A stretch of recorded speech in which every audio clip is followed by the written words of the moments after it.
तमाम सवाल है और इन सवालों के जवाब भी हम जानने की कोशिश करेंगे, लेकिन सबसे पहले स्वामी शैलेशानंद जी आपके पास आते हुए, क्योंकि जब ऐसे धार्मिक आयोजन होते हैं तो यहाँ पे लोगों की भीड़ आना स्वाभाविक है और लोग जो है खुद खींचे चले आते हैं, लेकिन जब ऐसे हादसे होते हैं तो इस हादसे के लिए किसे जिम्मेदार माना जाए?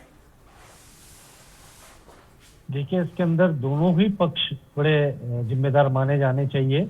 मेरा निजी अनुभव ये रहा है कि जब भी धार्मिक आयोजन होते हैं, विशेष तौर पर हाल फिलहाल में ही महाकालेश्वर मंदिर के अंदर जो हादसा हुआ था, गुलाल उड़ाने से अग्निकांड जो हुआ था, मिथेनॉल उसमें मिक्स रहता है, केमिकल उसकी रिएक्शन होती है, अग्नि जल्दी पकड़ लेता है। तो ऐसी स्थिति में जो वहाँ की व्यवस्था है उनको भी उतना चाक चौबंद रहना होगा, वहाँ के प्रशासन को भी रहना होगा और साथ में आयोजकों को तो विशेष तौर पर रहना होगा, क्योंकि अंततः कालिक तो उन्हीं के नाम पर लगनी है। उनके इतने अच्छे आयोजन के अंदर, इतने अच्छे उद्देश्यों को लेकर किए गए आयोजन के ऊपर उंगलियां उठाना चालू हो जाती है। तो मेरा एक मानना है कि मॉब हिस्टेरिया का जो एक मोड होता है, जो हमारे साथ में साइकोलॉजिस्ट तो समझाएंगे सही, किंतु मेरा निजी अनुभव ये कहता है कि जब भीड़ इकट्ठी होती है तो उनके सिर अनेक होते हैं, दिमाग मेरा निजी अनुभव ये कहता है कि जब भीड़ इकट्ठी होती है तो उनके सिर अनेक होते हैं, दिमाग एक भी नहीं बचता है। जैसा उनको हाका जाता है वैसे वो हाँकते चले जाते हैं, उस दिशा में वो चलते चले जाते हैं, बढ़ते चले जाते हैं।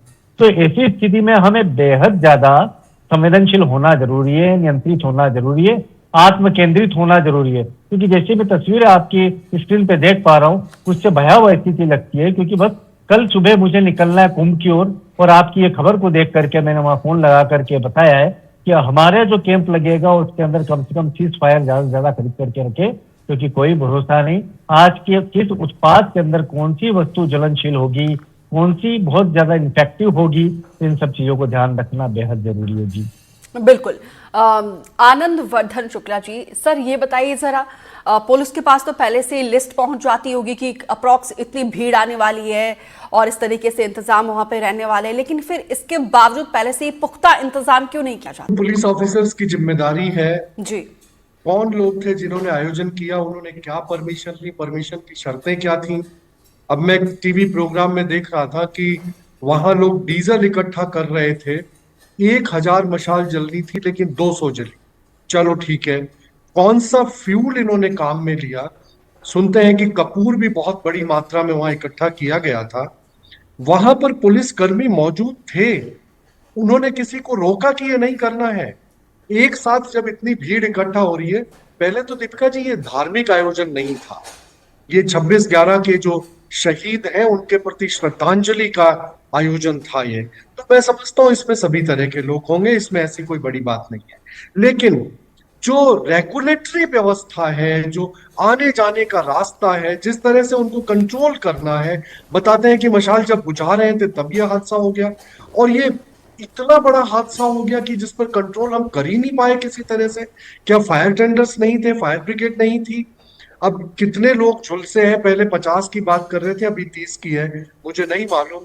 डॉक्टर्स का स्टेटमेंट अभी देखा कि सब आउट ऑफ डेंजर है, दैट इज वेरी गुड। लेकिन व्यवस्था में कहीं ना कहीं कोई बेसिक कमी रही है, जिसके लिए प्रशासन और पुलिस, आयोजक तीनों इक्वली जिम्मेदार हैं और तीनों से पूछा जाना चाहिए कि ऐसी घटना कैसे घटी। मैं लौटूंगी आपके पास।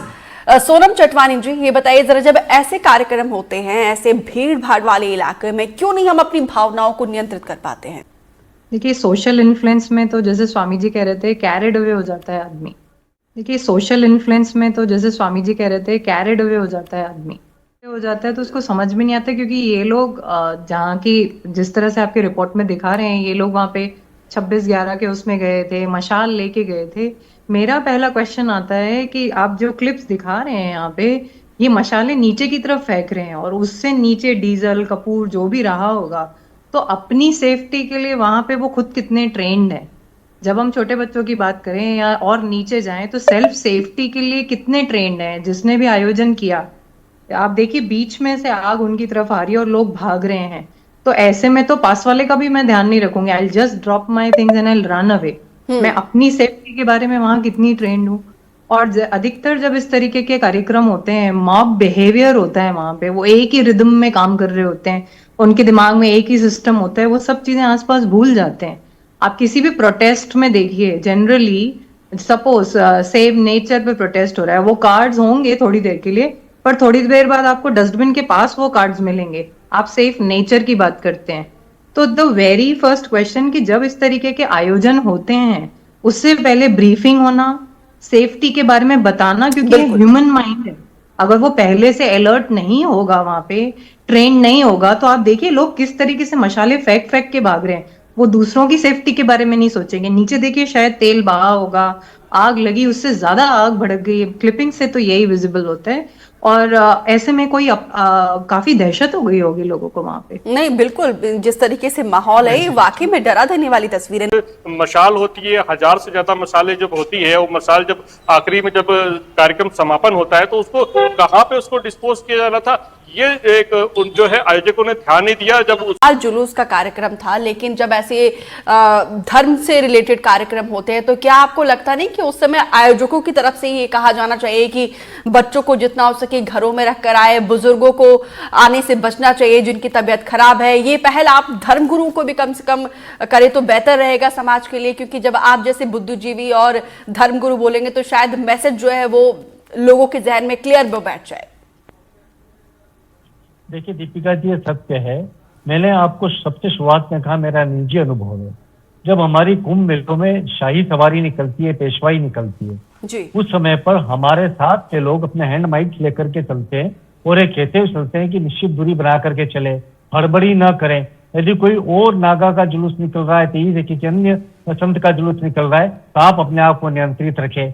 क्या होता है, मॉब एक हिस्टीरिया होता है, हमेशा से भीड़ उत्तेजक रहती है। वो सरलता से चलते चलते भी अचानक पास में चल रही भीड़ की हरकतों को देख करके उसके जैसे ही व्यवहार करने लगती है। तो हम ऐसी स्थिति में बड़े जागरूक रहते हैं कि आप कहीं भी ज्यादा क्लस्टर करेंगे, ज्यादा क्लोज आप होंगे तो आपस में पैर उलझने की संभावना है, भगदड़ मचने की संभावना है। कुंभ मेलों में देखा गया है कि भगदड़ छोटी छोटी सी चीजों पे भी मच सकती है। हमने जोधपुर के किलों के भगदड़ देखी है, जिसके अंदर नवरात्रि के दौरान अचानक की छोटी सी बात के ऊपर एक कोई गिरता और भगदड़ मचती है और कुछ लोग मर जाते हैं। तो हमारी जवाबदारी एक आयोजक के रूप में, एक संत के रूप में ये बनती है कि हम वहां पर हमारे भक्तजनों को तो छोड़िए, हम सामान्य जन को भी इतना जागरूक करें कि जल्दबाजी किस बात की। हम सब साथ हैं, हम जिस विषय के लिए एकत्रित हुए हैं वो अपने आप में एक आराधना है। हम सब एक दूसरे के प्रति अपने सौहार्द को दर्शन करें, किसी भी बात से एकदम से उत्तेजित न हो। ये सारे मनोभावों को संयमित रखना, यानी पेशेंस में रखना, सेल्फ सेंटर्ड रखना, काम रखना, सेचुरेटेड रखना, ये एक संत का कर्तव्य होता है, एक आयोजक का कर्तव्य होता है। बिल्कुल, तो आयोजक को भी खास तौर पर उनको भी कुछ इस तरीके से नियम बनाने चाहिए ताकि ऐसे समय में जो है हालात जो है नियंत्रित कर सके। अब यहाँ पे आनंद वर्धन जी, अब आपके पास आते हुए ये बताइए जरा, होती है इस तरीके से भीड़ को नियंत्रित करना और ऐसे हादसों से कैसे हम सबक ले सकते हैं? दीपिका जी, भीड़ तंत्र में कोई अनुशासन नहीं होता है, जी। ये आप मान के चलिए। और पुलिस या जो लोकल प्रशासन वहां पर है, मोटा मोटी तो पुलिस ही रहती है, उनको ये देखना होता है कि जुलूस जो इस प्रकार का है लाइन से चले, डिसिप्लिन से चले। अभी मैंने देखा इसमें वीडियो में बच्चे ज्यादा नहीं है, ज्यादातर एडल्ट लोग हैं। बहुत बच्चे मुझे दिखाई नहीं दिए, हो सकता है हो पीछे हो या वीडियो में नहीं आ रहे हो। तो ये सही बात है आप जो कह रही हैं कि बच्चों को ऐसे जुलूस में नहीं आने देना चाहिए। बिल्कुल रात के 12 बजे, और स्वामी जी बताइए के ड्रम थे उसमें बुझाना था, और जब एक जरा सा विस्फोट हुआ सब लोग मशाल फेंक फेंक के भाग गए। तो एक मनोविज्ञान है कि लोग अपने को बचाने की कोशिश करते हैं, बाकी लोग जाए जहां जाए। तो ये होता है, और आमतौर पे मशाल को ऐसे गिराया नहीं जाता है, उसका डिस्पोजल किया जाता है, उसको ढंग से बंद किया जाता है। वो सारा कुछ नहीं हुआ। और मैं ये मान के चलता हूं कि आयोजक जो भी हैं उनसे ये प्रश्न पूछा जाना चाहिए, जो लोकल पुलिस ऑफिसर्स हैं उनसे ये प्रश्न पूछा जाना चाहिए। आपको पता है दिल्ली में उपहार अग्निकांड हुआ था, सिनेमा हॉल के अंदर कितने लोग जल गए थे, मर गए थे चैनल के द्वारा कि 1000 मशाल लाई गई थी वहां पे। मेहमानों का अपना कीमती समय देने के लिए बहुत बहुत शुक्रिया। सबक यही है कि अब अपने पुराने हादसे से सबक लिया जाए और गाइडलाइन का पालन करना बेहद ही जरूरी है। तो फिलहाल इस खास बुलेटिन में इतना ही, दीजिए इजाजत, नमस्कार।